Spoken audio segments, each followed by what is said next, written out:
The seen and unseen benefits of fasting. এর মধ্যে আছে weight loss and fat burning. যাদের ওজন বেশি, যারা ওজন কমাতে চান এবং বাড়তি মেদ ঝেড়ে ফেলতে চান, তাদের জন্য ফাস্টিং খুব উপকারী। Another benefit is lower sugar level. Another benefit of fasting for our body, that is cell repairing and detoxification. এটা খুব গুরুত্বপূর্ণ। এটা বোঝা যায় যে আমাদের কোষগুলা অনেক সময় ক্ষয় হয়ে যায় বা দুর্বল হয়ে যায়, সেগুলোকে রিপেয়ার করে, পুনর্গঠন করে। আবার ডিটক্সিফিকেশনটা খুব গুরুত্বপূর্ণ, যেটা সোশ্যাল মিডিয়াতে অটোফেজ হিসাবে খুব ব্যবহৃত, যে আমাদের শরীরের ভিতরে অনেক বিষ জমে, সে আমাদের শরীরকে বিষমুক্ত করে এই fasting.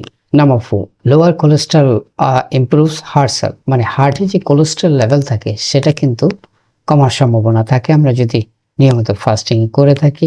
Another benefit of fasting is improves brain functions and lower the risk of Alzheimer's.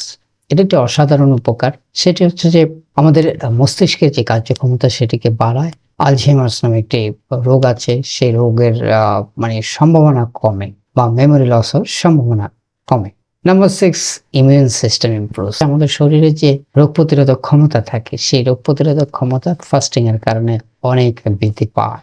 Ageing process become slow and extends life span. অর্থাৎ এই যে আমরা বুড়িয়ে যাই, এই বুড়িয়ে যাওয়া বা বয়স্ক হওয়ার যে ছাপ পড়ে শরীরের মধ্যে, সেটার গতিটা ধীর হয়ে যায় এবং মানসিকভাবে আমরা কি কি সুবিধা পেয়ে থাকি ফাস্টিং বা রোজার কারণে, সেটা হচ্ছে improve the capacity of focusing and bring concentration. মনোযোগ কেন্দ্রীভূত করা বা মনোযোগ বাড়ানো বা একাগ্রতা বাড়ানো, নিজের কাজে মনোযোগ ধরে রাখা। Self control stance improves. অর্থাৎ ফাস্টিং বা রোজা আমাদের যে আত্মনিয়ন্ত্রণের যে সক্ষমতা সেটাকে অনেক বাড়িয়ে তোলে। তো রমাদান আরো একটি কাজ করে মেন্টাল বেনিফিটস এর ক্ষেত্রে, স্ট্রেস এন্ড অ্যাংজাইটি কন্ট্রোলস। আমরা যে নানা সময় নানা টেনশন, চাপ, কণ্ঠায় থাকি, এগুলো অনেক কমে যায় আমরা যদি নিয়মিত ফাস্টিং করি।